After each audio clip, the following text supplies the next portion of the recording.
여러분 안녕하세요. 최신 세계 경제 뉴스를 발췌 소개하고 제 의견을 곁들이는 세계 경제는 지금 Current Issues of Global Economy 편집자 정견만입니다. 네, 6월 13일자 세계 경제는 지금 시작하겠습니다. 오늘 토픽 2건과 단시 3건을 소개하겠습니다.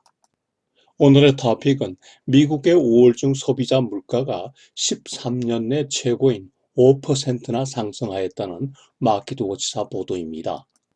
두 번째 뉴스는 미국의 바이든 대통령이 G7 국가 원수들에 대해서 대중국 공동 대응을 촉구하고 나섰다는 CNBC 보도입니다.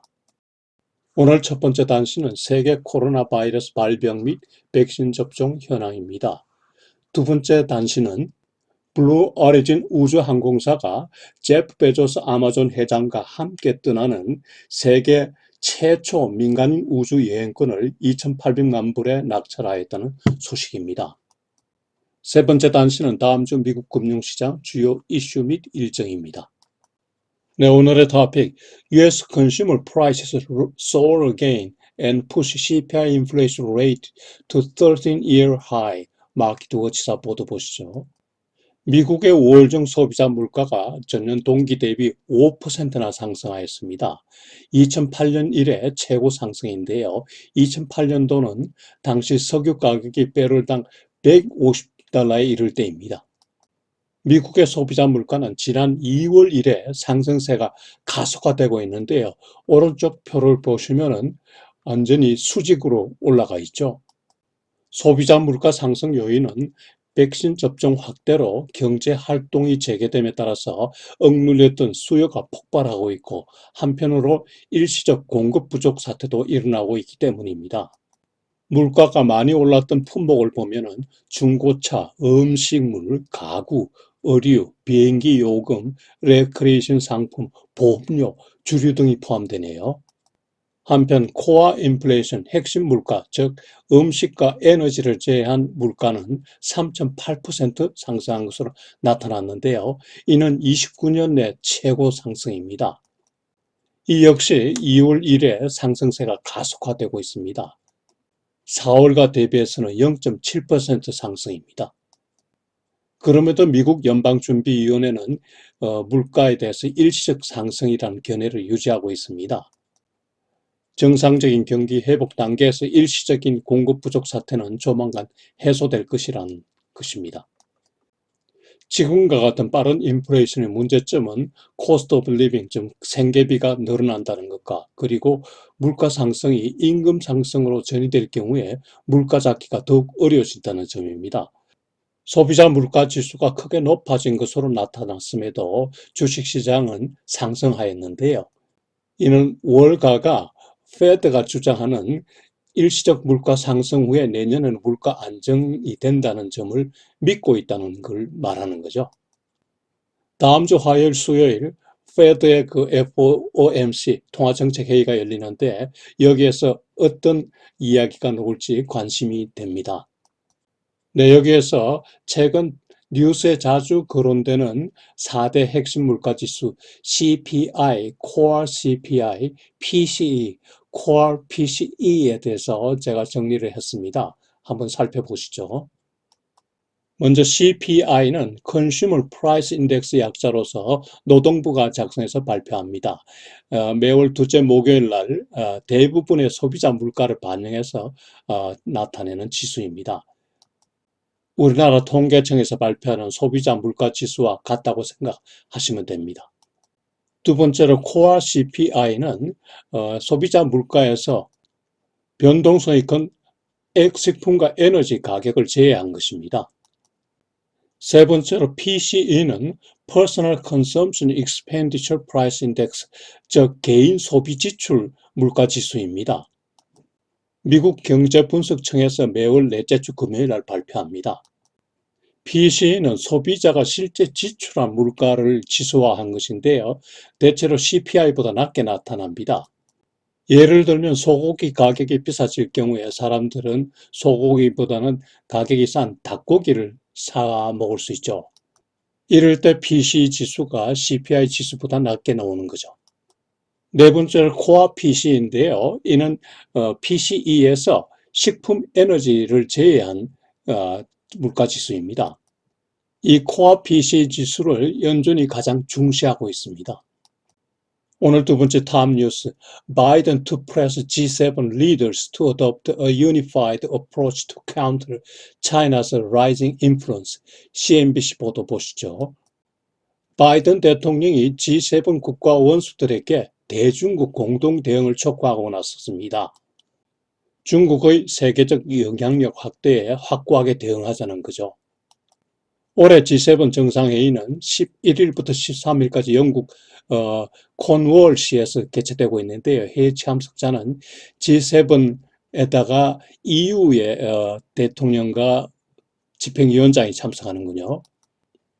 바이든 대통령이 제안한 내용을 구체적으로 보면 첫째, 중국의 1대1로 벨트 앤 로드에 대응하는 양질의 글로벌 인프라스트럭처 프로젝트를 진행하자는 겁니다.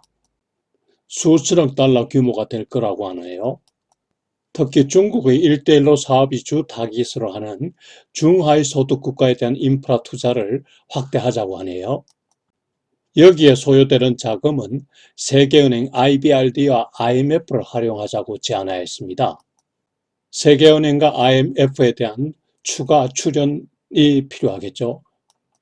다음으로 중국 신장성 위구르 지역에서의 강제 노동 사태에 대해서 공동 대응하자고 촉구했습니다. 미국은 중국의 신장 위구르 무슬림에 대한 사태에 대해서 다른 나라에 비해서 가장 심각하게 바라보고 있죠. 미국은 G7 회의를 그 어느 때보다 가장 의미 있게 바라보고 있는데요. 첫 번째, 대중국 공동 대응 메시지를 전달하고 그리고 G7 국가들의 동의를 받으려고 노력하고 있습니다. 그러나 신장 위구르 사태와 관련해서는 다 상당히 이해상반되는 입장이 있기 때문에 G7 회의 종료 후에 발표될 공동 성명, 커뮤니케에서 어떻게 반영될지 궁금해지네요. 바이든 대통령은 G7 회의 종료 후에 나토 정상회의에도 참석할 예정인데요. 여기에서도 중국의 안보 위협에 대해서 논의하고 공동성명에 반영하도록 노력한다고 얘기하네요. 그리고 16일에는 지네바에서 블라디미르 푸틴 러시아 대통령과 정상회담을 할 예정입니다. G7 회의에서 미국이 보이는 이런 태도에 대해서 중국의 반응을 보면은 미국 주도의 블록화 정책 그리고 소그룹화 축으로 이는 실패할 운명이라고 외무부 대변인이 밝혔네요. 미국과 중국의 대결이 심화하는 과정에서 미국이 G7 국가들을 끌어들이는 데 대해서 강하게 반발하고 있는 거죠. 여기서 바이든의 중국 견제와 관련한 제 생각을 말씀드리면요. 미국은 이제 우방과 연대하여서 중국을 견제하기 시작하였습니다. 우방 중시 정책으로 회귀한 거죠. 과거 트럼프가 아메리카 퍼스트라고 해서 유럽과도 대응을 하였는데 이제는 우방 중시 정책으로 회귀한 거죠. 우방국들 입장에서는 중국과의 경제적 실리 추구와 갈등이 생길 수도 있겠죠. 이럴 때 한국의 자세는 어때야 될까요? 이럴 때는 과거 역사에서 배우는 지혜가 필요하죠. 중국과 일본은 한국을 수많이 침략을 했습니다.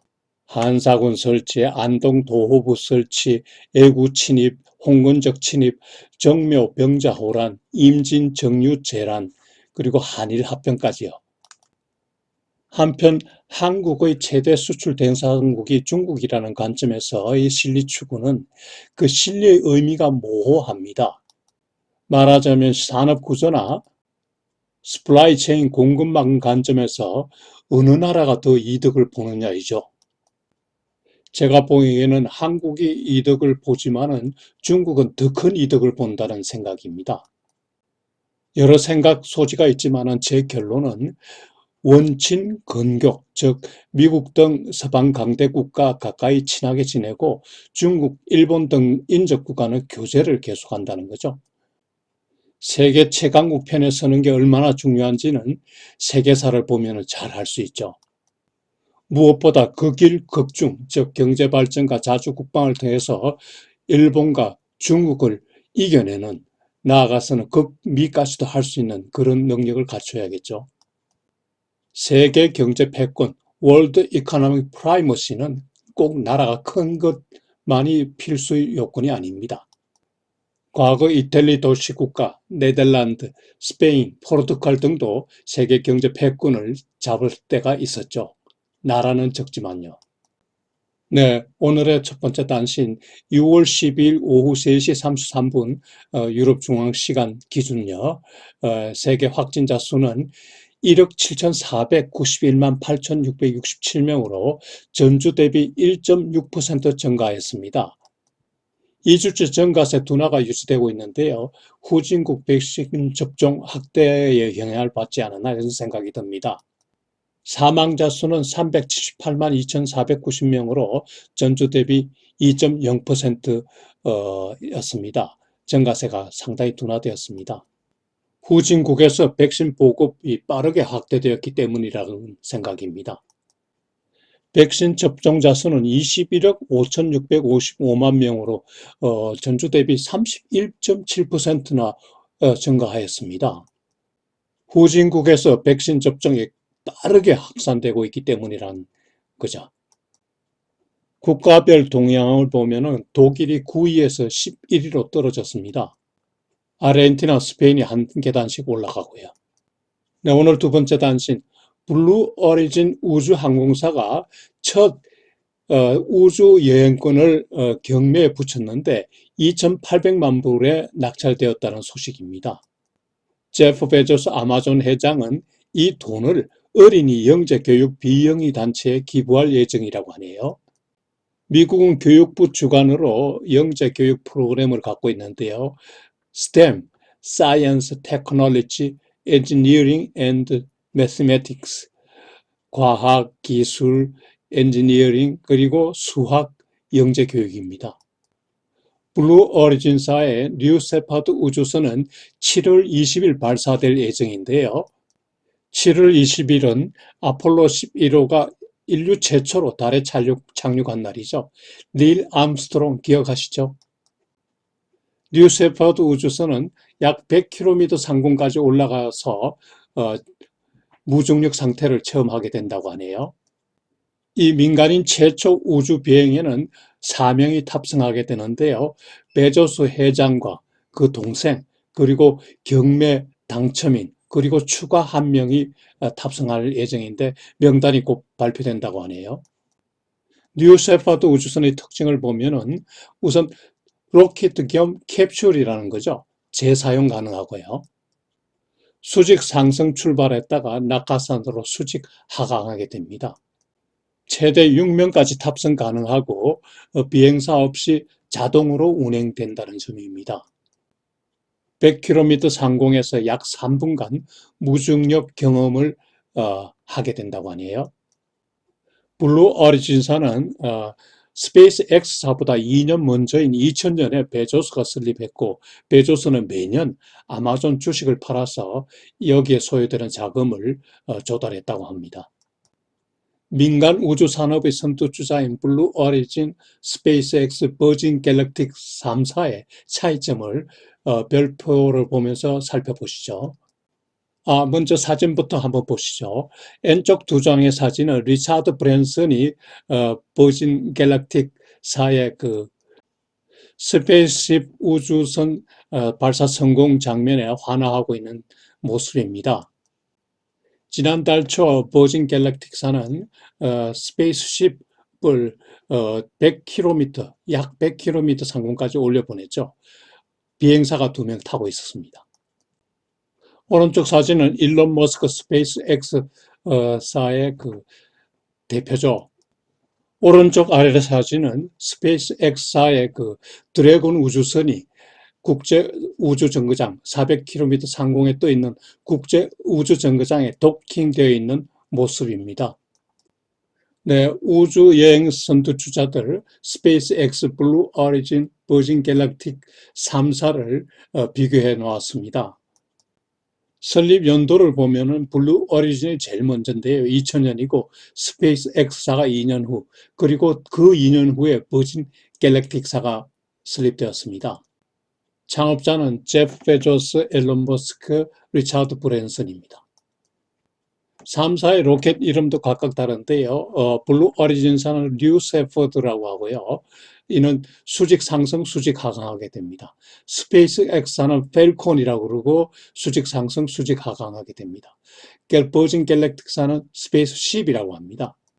스페이스 쉽은 화이트 나이트라는 그 비행기를 타고 어느 정도 올라가서 거기에서 로켓 발사를 하게 되는 거죠.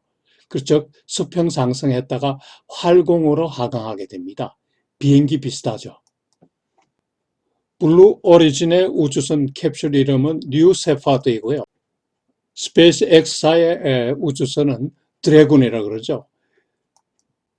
사업 단계를 보면은 블루 오리진과 버진 갤럭틱은 적게도 우주 여행입니다. 이에 비해 스페이스 X사는 훨씬 고난도 사업을 하죠. ISS 국제우주정거장에 물자와 우주인을 운송하고요. 그 외에 화성으로 향하는 스타쉽 사업, 그리고 드론십 사업, 그 다음에 나사와 함께하는 문게이트 사업, 그리고 위성 인터넷 사업인 스타링크 사업, 그리고 지금 하는 우주여행 사업이 포함됩니다. 한국의 우주산업 발전을 염원하면서 한국의 일론 머스크가 나오기를 기대합니다. 네, 다음 주 미국 금융시장 주요 이슈 및 다이어리 살펴보시죠. 다음 주는 무엇보다 연준의 FOMC 정책회의가 열립니다. 15, 16일이고요. 특별한 조치가 없을 것으로 예상됩니다. 그럼에도 시장은 연준 회의 결과를 주시하고 있는데요.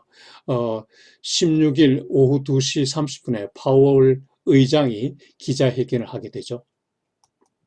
여기에서 혹시 페드가 물가 및 금리에 관해서 예상과 다르게 어떤 얘기가 나올지 주시하고 있는 거죠. 요일별 일정은 다이어리표를 참고하시기 바랍니다. 참고로 미국 10년물 국채 수익률표를 올렸는데요. 최근 예상과 달리 수익률이 떨어지고 있죠. 이와 관련해서 한 분석가가 말을 했는데요. 이는 기술적 집회 불가하다. 경제 펀더멘탈하고는 상관없다. 시중에 돈이 충분히 넘치게 있어서 그런 현상이다라고 얘기했는데요. 저는 같은 생각입니다.